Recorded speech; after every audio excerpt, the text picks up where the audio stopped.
காதல்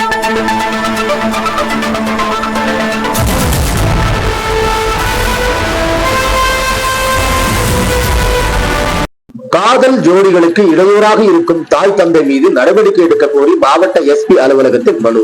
கிருஷ்ணகிரி மாவட்டம் ஓசூர் அடுத்த குந்துமாரணப்பள்ளி கிராமத்தில் இருக்கும் தேஜாஸ்ரீ 20 வயதான இவருக்கும், போத்திச்சந்திரம் கிராமத்தை சேர்ந்த தீபக் 20 வயதான இவர்களுக்கும், இவர்கள் இருவரும் கிளம்பங்கலத்தில் அரசு மேல்நிலைப் பள்ளியில் படித்து வந்ததாக தெரிகிறது.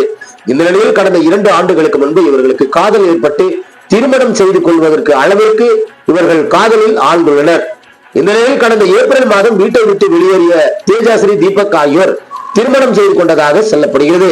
இந்த நிலையில் இவர்கள் திருமணத்தை மறுத்த பெற்றோர்கள் ஓசூர் மகளிர் காவல் நிலையத்தில் புகார் அளித்தும் இருவரையும் பிரித்து சென்றதாக சொல்லப்படுகிறது. இந்த நிலையில் மகளிர் காவல் நிலையத்தில் தேஜாஸ்ரீ அவர்களுடைய தாய் தந்தை வெங்கடேஷ், சத்யபிரியா ஆகியோர் சொல்வதை நாம் காவல் நிலையத்தில் கேட்பதாக தெரிய வருகிறது.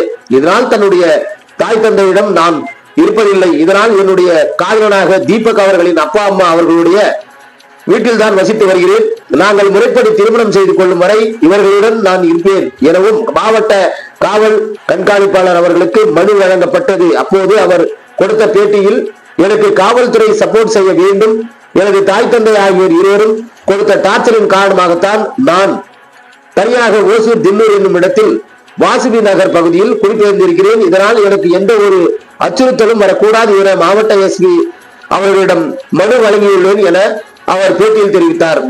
பேட்டி பாதிக்கப்பட்ட பெண் தேஜாஸ்ரீ. என் பேர் தேஜஸ்ரீ.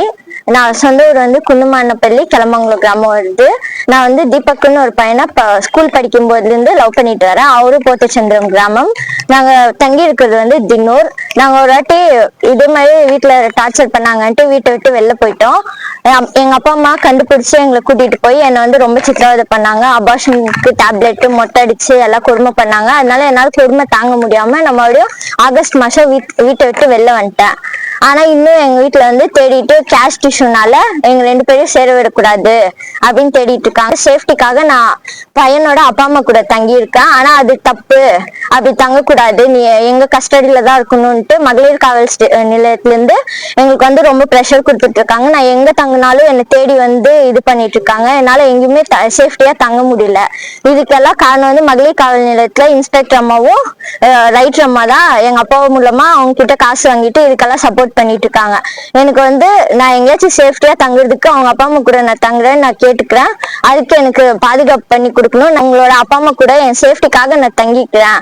மறுபடியும் இந்த விஷயத்துல காவல்துறை ஏதாச்சும் என்ன தொந்தரவு பண்ணா நான் மறுபடியும் வந்து எஸ்பி ஆபீஸ்ல வந்து பிட்டிஷன் கொடுக்கேன். இப்பயும் அதே ஒரு காரணத்துக்காக தான் நான் எஸ்பி ஆபீஸ்ல வந்து பிட்டிஷன் கொடுக்க வந்திருக்கேன். எனக்கு வந்து போலீஸ் தரப்புல இருந்து எனக்கு பாதுகாப்பு வேணும். நான் மகளிர் ஸ்டேஷன்ல எந்த போலீஸ் கிட்ட போனாலும் அவங்க வந்து எங்க அப்பா அம்மா கிட்ட பணம் வாங்கிட்டு அவங்களுக்கு தான் சப்போர்ட் பண்ணிட்டு இருக்காங்க. இதனால எனக்கு வந்து காவல்துறையில இருந்து எனக்கு ஒரு சப்போர்ட் வேணும் என் சேஃப்டிக்காக அப்படின்னு நான் வேண்டிக்கிறேன்.